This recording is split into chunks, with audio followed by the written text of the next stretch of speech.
Je vais aussi en partie dire que je suis le diamant bleu. Tout ce que je touche se transforme en or. Je ne me jette pas des fleurs. Je suis une personnalité. Je sais ce que je veux de ma vie. Je vais comme ça vous faire une annonce officielle.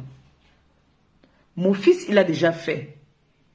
Mais j'ai envie de vous dire, vous savez, dans la vie, le destin de tout un chacun est tracé. Comme je vous ai souvent dit. Le destin de tout un chacun est tracé. On ne change pas le destin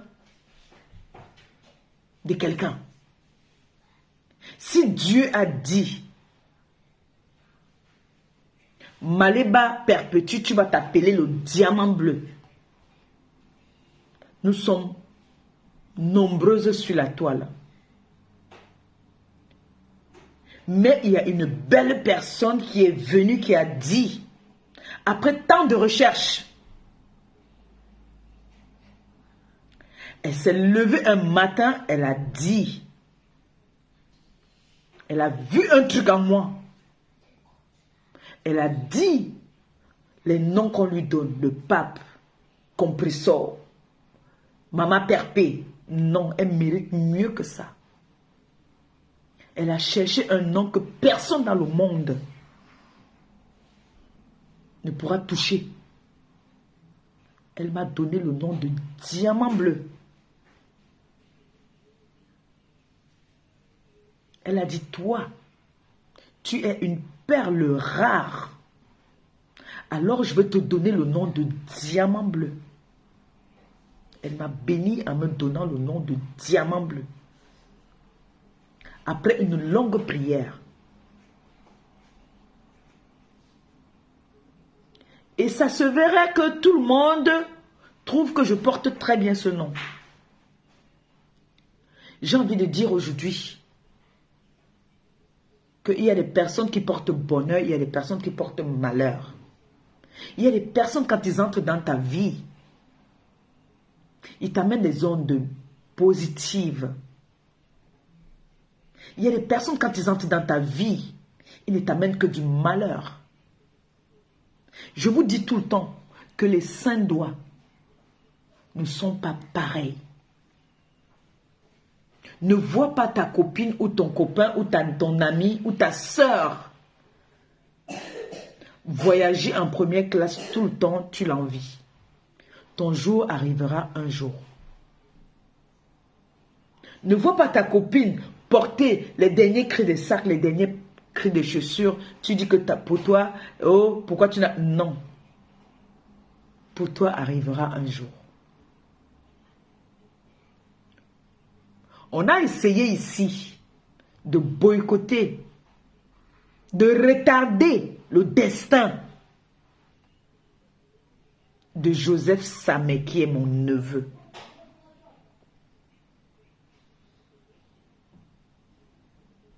Parce qu'il s'est confié à des personnes qui croyaient que ces personnes étaient avec lui d'un cœur.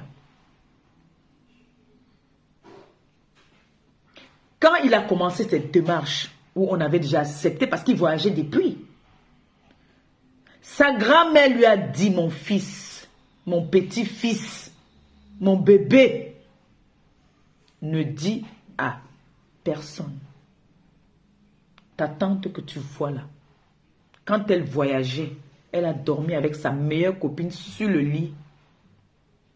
Ils sont partis, ils sont sortis toute la nuit, ils ont bu le vin, ils se sont amusés. Elle n'a rien dit. C'est le matin qu'elle a vu comment est-ce qu'on était parti à l'aéroport qu'elle a su. Même mes tantes ne savaient pas que je voyageais. Le jour que je partais. Il est parti se confier à certaines personnes là sur la toile, que je vais éviter de polémiquer. C'est comme ça que ces personnes sont allées dire, pas des FAO.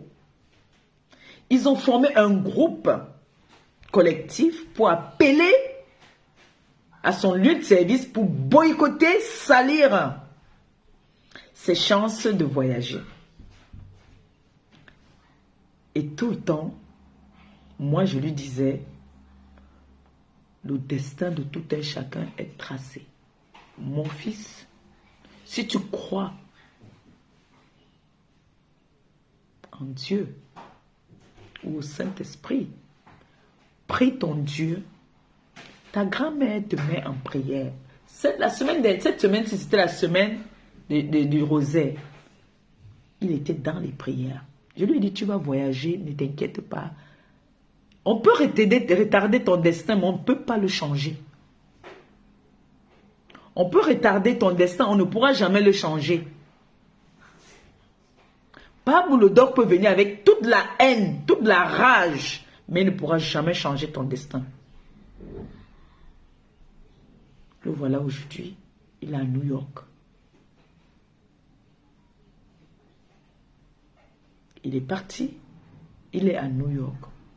Je lui avais demandé, nous l'avons supplié de venir en France. Il m'a dit, Tata, la France, franchement, la façon que je vous vois vivre là-bas, la France n'est pas mon pays. J'ai jamais rêvé de venir en France. J'étais venu en France quand j'étais jeune, en vacances. Le pays que j'aime, c'est les États-Unis. Il est parti à New York. Il avait la possibilité d'aller même au Canada. Il m'a dit que lui s'en va à New York. Donc, mon neveu, malgré tout ce qu'on a pu faire, est aujourd'hui à New York. Après toutes les humiliations, toutes les injures qu'il a reçues, il rigolait, vous voyez bien, il rigolait. Il disait toujours que, oh, Samlet, oh, Maboa, il rigolait. On disait toujours que son destin est tracé.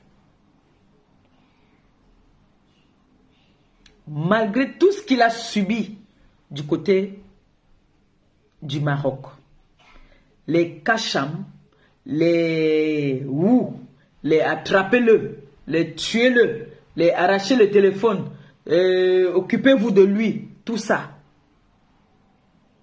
Il a eu les hauts et les bas, il s'est en sorti. On envoie les cœurs pour mon neveu Samuel. Je lui ai dit que mon fils, à partir de maintenant, la salam là, mon assiette est posée. Sache que c'est toi maintenant qui prends le relais. Pour un début, on va essayer de t'épauler. Mais après, c'est ça qu'on appelle des personnes qui ont des ondes positives.